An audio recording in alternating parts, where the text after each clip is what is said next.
Hello y'all, this is Valerie from Pisces Mountain Farm, and I'm out here on this rainy morning to really talk about gardening on a slope.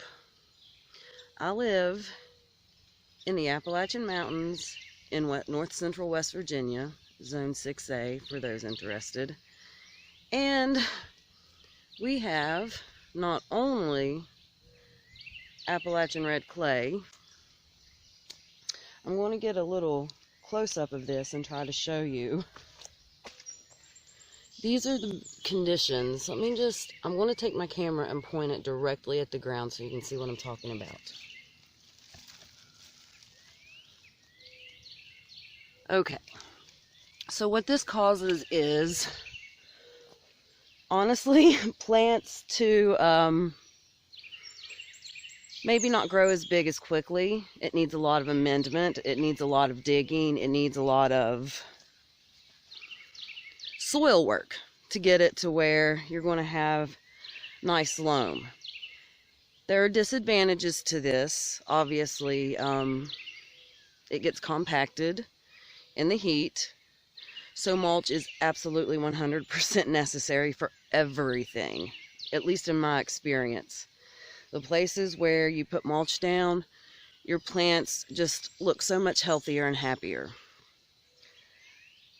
It also, due to the fact we had this excavated in the fall, we also lack topsoil on this. So in other parts of the field, there are a few inches of topsoil, but everywhere I dig, every single place I dig, it does not matter where.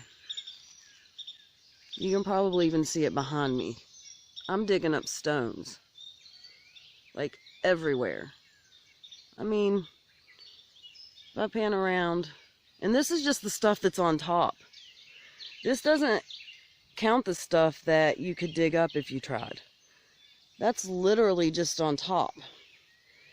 And so there are disadvantages to this, but there are some advantages as well. We have some really good minerals and nutrients in our soil. Our soil is, in this, at least in our field, it is slightly acidic, but it's not so acidic that plants will die. But it is acidic enough that blueberries love it. I mean, we do have pines. Let's see. You see pines in the background. So, I'm trying to stay on track. I'm sorry if this seems a little like all over the place. I'm trying to make my points, but they're all in my head and not written down. Okay, we've talked about some disadvantages, some advantages besides the mineral content. I can go harvest any gravel that I need. I can go harvest rocks for beds. And that leads me to the next point. I want to show you this little area that you've probably seen on previous videos. Maybe I'll try to pop a picture of it, a still of it from a video up here on what this little area looked like. But let me just turn my camera around. It'll be easier to show. I have since added stone. I don't know I'm hoping that's in there. I've since added stone around these little beds. Also another thing, and this has to do more with living on a slope than anything else. Irrigation. Trying to stand where I can actually see what I'm talking about. Irrigation. We have dug this out several times, and we still have standing water in places. Those are low spots. We will have to continue digging this out until we put some kind of barrier in there, which will probably be weed barrier, like the landscaping fabric, the plastic mulch, whatever. I mean, it's got several names. We'll probably put that down, and then more than likely we'll just harvest our own stone and fill the ditch line and create a dry creek bed, which a dry creek bed, all that is when there's no water, it's dry. When it's raining, it becomes a creek. So we knew this going in, and we'd probably lose some tomatoes to it. But so far, they're doing fine. There are a couple on the other end where there are bigger puddles that aren't looking as great. So living on a slope, on a mountain full of rocks with clay soil, I guess what you can say is it does come with problems, but I'm very, very glad that I don't have to buy stones. This is what it's enabled me to do. Not too long ago, all these little places were just random spots in the field that I'd planted stuff because I needed to, and the ground was open. I don't know if you can see this, but I have since went and started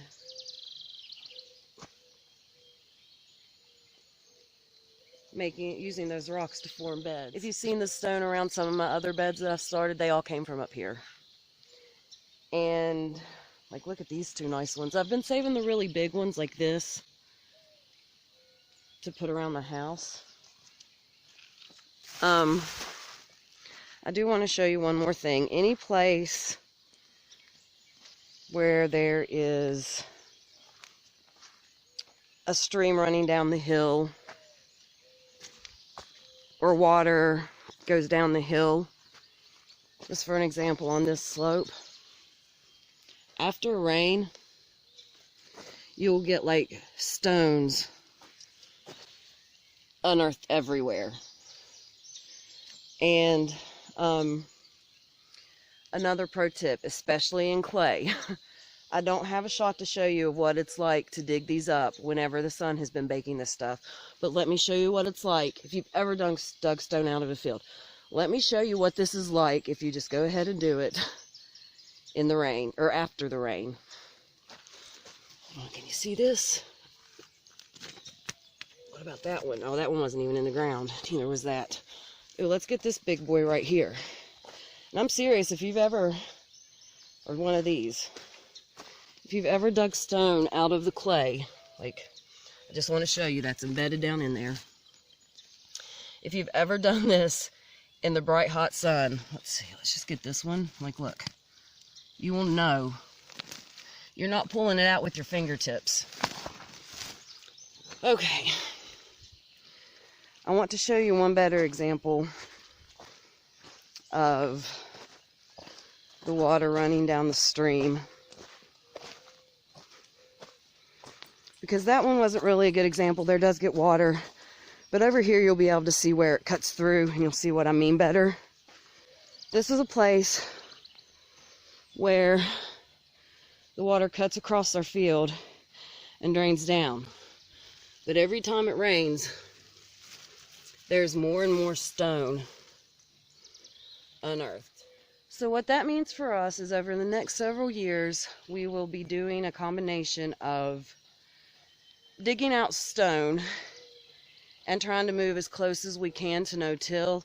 And if you look up our type of soil, it actually suggests the no-till just because there are so many rocks in it. I want to really try to harvest a lot of these nice pretty stones before it gets covered with grass and sod again, because eventually it'll be grown over as if it were never excavated. So I need to do that, but I also need to balance it with, like, I'm not going to dig up every single huge stone that's in the field, because that helps hold the hillside up until there's some plant life with the root system. And so I guess that's a good point with planting on a slope, and I will maybe get more into planting on a slope. But when you plant on a slope, this is a prime example. Can you see this blueberry here? It kind of drives me crazy because it's pointing out of the hillside compared to the other ones on this line. You see those? Can you see those in a line? Well, this one kind of leans. Your plants are going to grow toward the sun. It doesn't matter if you think it's at the right angle. It doesn't matter if it looks off geometrically. It's going to grow toward the sun. And then finally, since we're talking about blueberries and growing on a slope, I will just show you that when you're digging out a slope, a lot of people do terrace, and that's a very valid option.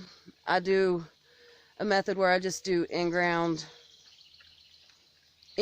planting, but I will say that there is a risk of that your plants could get washed downhill. So we have these. We had 2 blueberries that slipped, but we ended up wedging up 3 because they looked like they were most in danger. But these blueberries, when we transplanted them here, slipped. So we had to go in. We just took some wood and a wedge and pounded it in the ground. And eventually, that won't matter because the roots will take hold and actually help hold the hillside in place. But for right now, until those roots, because we planted them in, I'd say late fall, and about February we noticed, after some heavy snows had melted, we noticed they were slipping, so we had to shim them up. So they've been there in this spot shimmed up since about February. But eventually, by the time this wood rots out, because it's just untreated wood, by the time that wood rots out, the roots will already be established. There should be plants or sod or just whatever grown over this, and it will all help hold the hillside in place. So another tip is, if you're going to excavate, and we did this, and it's coming up, it's just going to take a while, make sure you have a good cover crop, because any kind of plant life that you have is going to help hold these slopes, like all of these slopes up here, that slope, it's going to help hold them in place and keep your plants from slipping. I guess that's just my little update on gardening on a slope and gardening in red Appalachian clay in the mountains. Yes, I know I don't know what's going on. Also, I'm going to include some clips of just some pretties that have been going on around the farm. It's the time of year where you almost have to have your camera out every single time you come out, because there's something new and pretty in bloom and you don't know how long it's going to last. So I'm going to include a couple of those little clips here. I hope you stick around to see. I wanted to get a shot of this very yellow tall marigold that's opening up, and another coneflower in bloom. And while we're at it, let's get another little shot of this. This is so beautiful, and it's wet right now. You can see it's dripping, but it's so feathery and beautiful. It's a type of bachelor button, and I will put the name of it once again. This blue bachelor button. And I just want to say, scarlet begonias forever. Also, these little celosias I've planted in here are starting to get flower heads. Let's see if I can find a good example. Down in the middle of that. Let's see, I might have to move the leaves back so you can see it. See, there's a flower head starting. Also,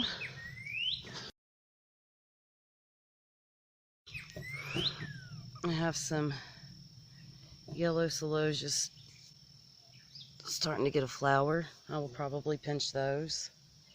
Yeah, basically my celosias are all starting to flower. Look at all the blooms coming up on this little guy. This is the Tiffany rose, fully open. My stilbies are blooming, so I wanted to get it on camera. They're just so beautiful. I particularly love this one. I don't know what the names are. This one's a pink and green. I could possibly look up where I got them from and find the names, but it was a mix, so I could probably, through the process of elimination, look what was possible in the mix and then figure out which ones match my Astilbes. That one's a really pale pinkish white. That one that's dark hasn't bloomed yet, but that one's a pink and white. Alright, I just wanted to give them their due. This is exciting. My lilies are starting to show a little bit of color there. So, those should be blooming fairly soon. This is a freesia that I forgot that I even planted. I got this little thing back at the Dollar Tree in like January or February maybe. And I kept it in the fruit and vegetable drawer of my fridge, and I planted it in, I want to say, mid-March. And I forgot about it until it started to bloom, but look how beautiful that is. I wonder if it smells good. The answer is yes, it smells spectacular. If you look up this way through my field, you walk up that way, and it leads you to my top field where my tomatoes are. Well, right here, you can kind of see it, and right there, and in the surrounding area here, and this area here, I planted some hardy banana trees, some elephant ears, and some caladium. I just planted those. Let's go look at the banana trees, because you can't see anything else, nothing is through. The elephant ears I might have let sit a little too long, so I don't know if they're going to actually grow. But the banana trees are looking good.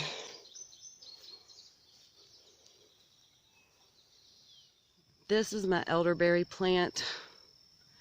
I just kind of wanted to show it because it's in full bloom right now, and I love the look of these blooms. It's just so pretty. It's going to be full of berries, but I don't know if I'll get one because sometimes the birds get to them before I do. Thanks for watching, and I will talk to you next time.